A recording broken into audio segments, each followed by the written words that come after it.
Hey guys, welcome to Jables Outdoors. Today I am going to do my first attempt at stippling the grip of my Smith&Wesson M&P 45. I've never tried anything like this. I figure that I should be able to do it with a soldering iron. You see, nothing fancy, just a cheap, probably $15 soldering iron. And yeah, I'm going to start small. I kind of tried on a little plastic bottle to see what it would look like. Looks like anything else that I've seen, I guess. So, and not to mention, this is the back strap. I do have 3 of these. This is the small one that I don't use. I do use the medium and or the large one. So the small one, I mean, if I screw it up, not a big deal. No real loss to me. Obviously, my gun is clear. I don't even have the slide on it. And yeah, so here goes, I guess.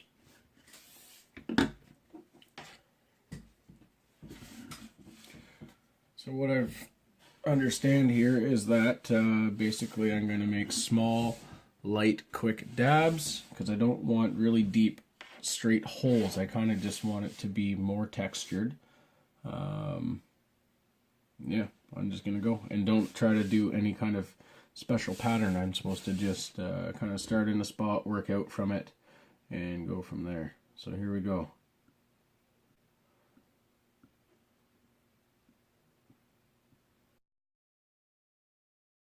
I don't want them all going the same direction either.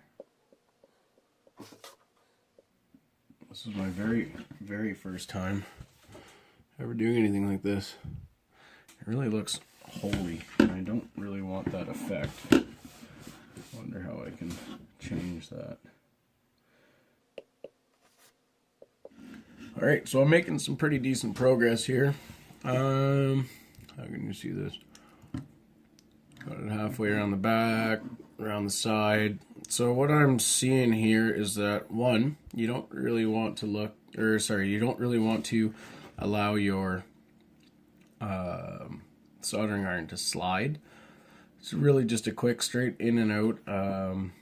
Kind of rotate directions. You don't want all the dots going the same way or straight up and down or on one specific angle. Or so I kind of legitimately just randomly stab at this thing.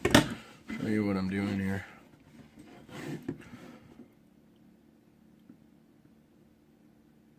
I think it looks pretty well half decent. Not ashamed of this being my first stipple job, that's for sure. And I'm just crossing in between so it doesn't look too uniform. It's pretty scary jumping into this, just melting your gun. It's my first pistol yet. I did have a GSG. It was a 922. It was kind of a piece of crap. Brought it back about a week after buying it. Didn't really like cycling and so on, so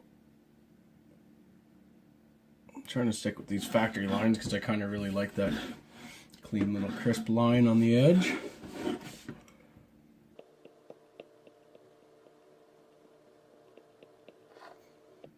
And if you don't like the spot that you've done, you can kind of just mush right back over top of it, cleans it up, and then you can, like if it looks like it's getting too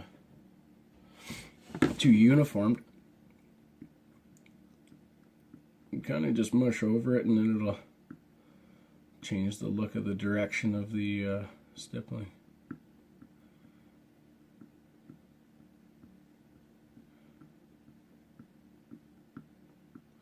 So as a first timer,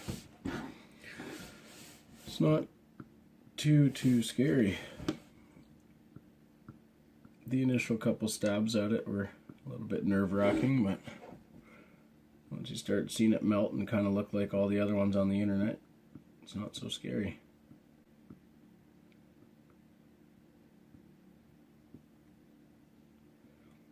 I mean, I'm not going to be jumping into any cool designs right off the hop, that's for damn sure. But this M&P 45 will now be a lot more textured to shoot. kind of somewhere between what a standard M&P and a 2.0 would be like. Because that 2.0, I held one at the store the other day, and man, is that nice to hold. It's just gorgeous. It's almost like a grip tape right from factory. They did a really nice job on that gun. Wouldn't mind getting my hands on one soon.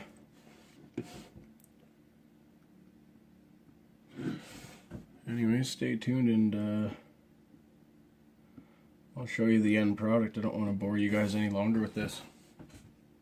There she is. I'd say I got about 25 minutes of actual stippling. It's not all 100% even and accurate, but you know what? It doesn't look too bad. I think that looks half decent.